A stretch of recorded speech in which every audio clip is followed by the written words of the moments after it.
Bonjour à tous et bienvenue dans une nouvelle vidéo sur la chaîne. Aujourd'hui je vous fais un retour sur mes dernières lectures, dont un livre que j'ai même pas terminé mais j'y suis presque à la fin, donc je me permets d'en parler. Et ensuite je vais aussi parler d'un livre que j'ai reçu ce week-end et que j'ai très hâte de lire. On va commencer par le livre que j'ai terminé. Donc le livre que j'ai terminé ce week-end, c'est un livre de poésie. C'était de la poésie créole, donc créole de la Réunion, donc c'est sur là d'où je viens. Et c'est un livre que j'avais eu à mon anniversaire qui s'appelle Si bon Dieu l'a fait, terre au mater. C'est écrit par Michou Itar, Jacques Dumora et Estelle Patiama. Estelle Patiama, c'est celle qui fait des illustrations, donc on peut les voir là. Et en fait, on peut les voir aussi à chaque chapitre, donc je trouve ça très beau. Donc c'est un petit livre de poésie qui parle un petit peu de la situation de la Réunion, enfin les premiers hommes quand ils sont arrivés, comment ils ont pu se sentir, parce que les premiers hommes qui ont été amenés sur l'île de la Réunion, c'était des esclaves. Donc on va avoir ce cheminement de pensée. Et il y aura aussi des textes plutôt comme une histoire d'amour, dans le sens où bah, si Dieu a créé la terre, il a fait en sorte qu'on puisse être ensemble. Donc c'est vraiment très beau. La particularité de ces poèmes, c'est que les titres sont en créole, le trois quarts du texte en français, et puis ensuite on a trois strophes qui sont en créole. Alors pourquoi ce choix, je ne sais pas. Euh, mais ça reste quand même assez sympa. Et ce que j'ai trouvé très frappant dans ce livre, c'est que lorsqu'on va le lire en français, les strophes en français, ça va plutôt être sur le paysage. Il y aura à chaque fois un rappel du paysage, il y aura des grands noms qui vont être cités, genre Grand Bénard, Maïdo, tout ça. Et la partie en créole va vraiment parler. J'ai plus de voix. Ok. La partie en créole va plutôt parler de ce que les esclaves auraient pu ressentir, de cet attachement qu'on a à cette terre et de tout ce qui a pu se passer jusqu'à ce qu'on ait la fin de l'esclavage. Et donc c'est assez. C'est pas contradictoire, mais il y a quand même un contraste parce qu'on a vraiment les premières strophes sur la Réunion et les strophes sur vraiment comment on se sent en tant que Réunionnais. Je ne sais pas si je peux donner un exemple parce que j'ai encore du mal à parler en créole. Donc, alors, par exemple, je vais lire un passage en français, donc c'est dans le poème Si le bon Dieu a fait la lune. Alors, en français, sérénité les hauts, gracieux endormis, Célène sa caresse et son âme gibbeuse. Nous gravissons ensemble les sommets invisibles, en apogée fertile, les sens développés. Et la partie en créole, elle va parler de Madame Desbassins, qui est donc une des plus grandes propriétaires d'esclaves à La Réunion. Donc c'est ça que je veux dire par contraste, c'est que dans les strophes en français, ça va vraiment rester en surface, comment La Réunion c'est beau, comment c'est chouette. Et les passages en créole vont être un peu plus poignants, un peu plus profonds et peut-être plus résonner avec la communauté réunionnaise.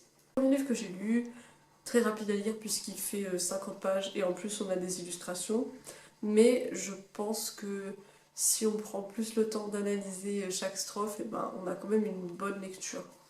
J'en parlerai de toute façon dans un épisode très bientôt. Il faut juste que je retravaille un petit peu mon texte, mais là vous voyez du coup en avant-première. Ce week-end, j'ai beaucoup lu, et la raison pour laquelle j'ai beaucoup lu, c'est parce que j'ai pas ramené ma Switch. Je pense que je mérite quelques minutes d'applaudissements. Parce que franchement, en général, je rentre chez mes parents, je ramène ma Switch et je joue à Animal Crossing. D'ailleurs, je suis en train de refaire mon île. Voilà, parce que j'ai découvert que j'avais mis beaucoup d'argent de côté, donc je peux me permettre. Et ah, ça me fait penser d'ailleurs que je dois jouer parce que j'ai un villageois qui est parti et que je voudrais avoir un nouveau villageois.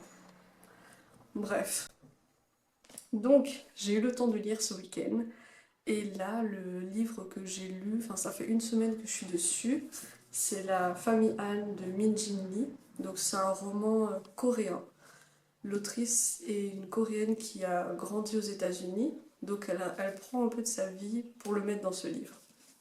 Dans ce livre, on va suivre un personnage qui s'appelle Casey Han, et Casey, elle a fait des grandes études à Princeton, Sauf que elle va pas forcément utiliser son diplôme et prendre un travail dans une entreprise, et elle sera même trop qualifiée du coup.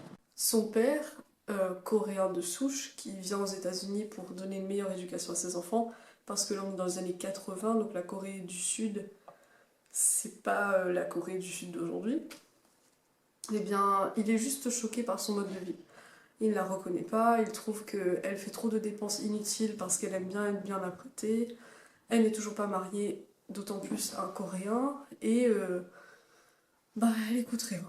Donc un jour, il décide de la mettre à la porte. Et à ce moment-là, Casey doit faire en sorte de s'en sortir, évidemment. Elle va tomber sur une amie de l'église qui va commencer par l'héberger jusqu'à ce qu'elle puisse trouver un appartement. Et donc, on va suivre dans ce livre tout le cheminement de sa vie. Du moment où elle est mise à la porte jusqu'à, je ne sais pas en fait, parce que j'ai pas terminé. Comme vous pouvez voir, il me reste à peu près une 150aine de pages. Mais ce que j'apprécie avec ce livre, c'est qu'on a des thèmes qui sont explorés. Déjà, qu'est-ce que c'est d'être une femme migrante dans les années 80 et de tenir un travail, parce qu'elle va travailler dans des trucs de trading, donc ça va être beaucoup d'hommes. Dans ce livre, on a aussi une réflexion sur l'amour, parce que Casey ne croit pas du tout en l'amour. Ses parents se sont mariés, c'est un mariage arrangé, ils sont venus aux États-Unis, ils ont eu des enfants.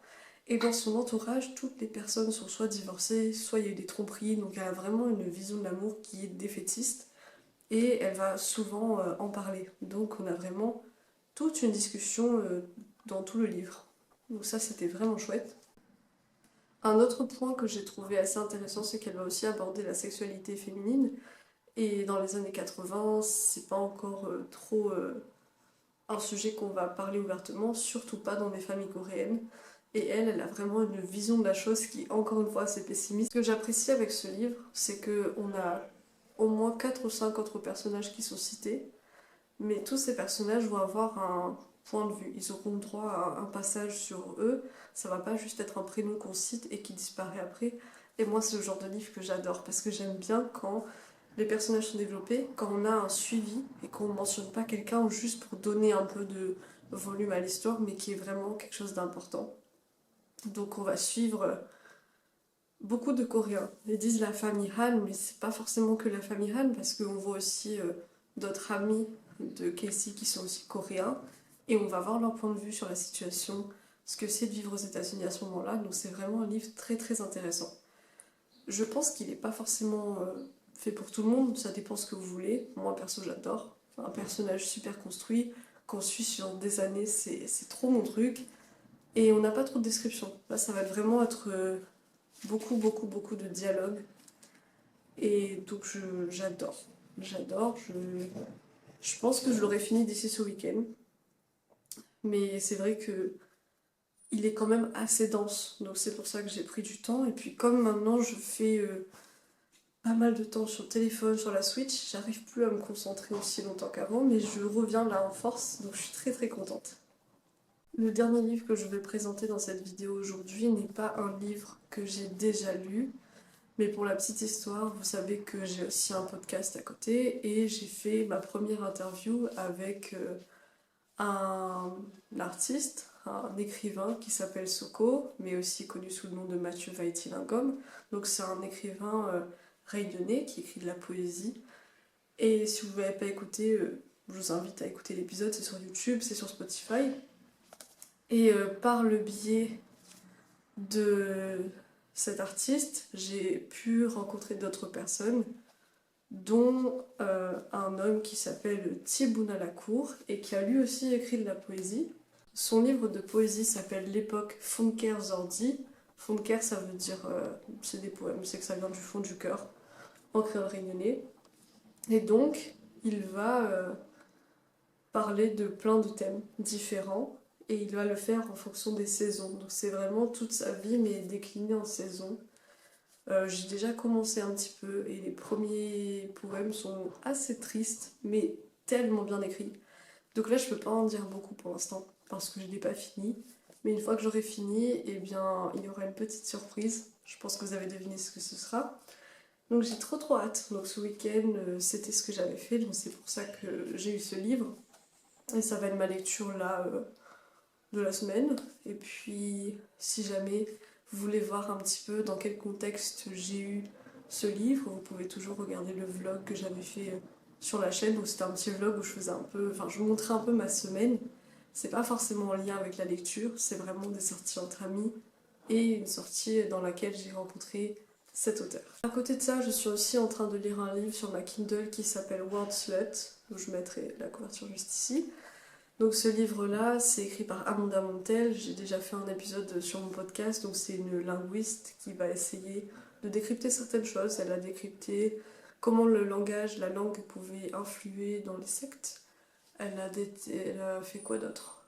Ah ben celui que j'ai présenté c'était sur les billets, donc comment le langage peut être utilisé pour renforcer certaines idées préconçues qu'on a. Et là, elle a écrit un livre qui est sur le langage et comment la langue anglaise fait de sorte à ce que les femmes soient toujours rabaissées, diminuées. Donc c'est super intéressant, mais je ne l'ai pas encore fini parce que là on est vraiment sur une lecture scientifique, donc ça demande un peu de temps. Mais c'est aussi une lecture que j'ai à côté, que j'apprécie énormément. On arrive à la fin de cette vidéo, j'espère qu'elle vous a plu. Si elle vous a plu, n'hésitez pas à laisser des retours et à partager la vidéo. Et puis dites-moi un peu ce que vous êtes en train de lire en ce moment, j'adore toujours découvrir de nouvelles choses, donc faites-vous plaisir dans les commentaires. Si vous voulez voir plus de vidéos dans ce style, je vous invite à consulter les autres vidéos que j'ai faites. Et si vous aimez m'entendre parler, j'ai aussi un podcast qui est disponible sur Spotify. A bientôt. Je vais faire venir cette résidente, donc j'ai une carte Amiibo. Et là c'est parti, je vais l'activer et comme ça j'aurai un nouveau résident que j'aime bien. Inviter un campeur. Hihi.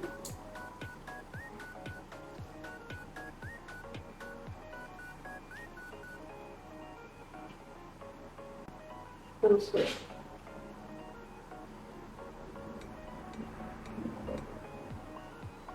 Oui. Ah, est-ce que tu veux habiter là?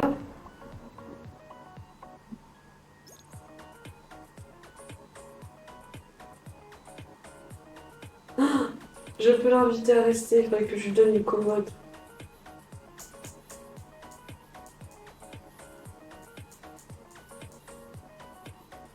Je dois encore l'inviter une fois. C'est une blague, madame.